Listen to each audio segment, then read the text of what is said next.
ГСП онлайн. Городские новости сейчас.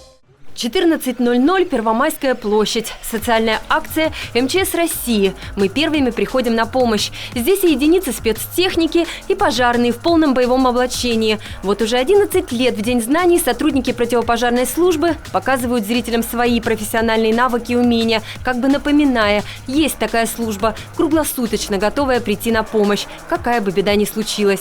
В год празднования пожарной охраны помнить об этом особенно важно.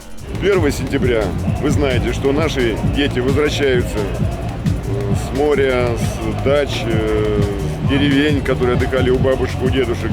И немного они, наверное, все-таки расслабились и забыли, как себя нужно вести в городе.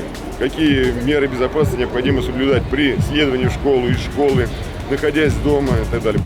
На площади представлено современное вооружение МЧС. Самые востребованные в городской среде универсальные автомобили первой помощи, имеют небольшой запас воды, а также оснащены инструментом для разблокировки пострадавших при ДТП.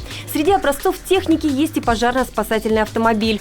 Он может не только тушить пожары, но при необходимости освещать место возгорания и даже отапливать дома. И все же очень хочется, чтобы вся эта спецтехника как можно дольше простаивала без дела.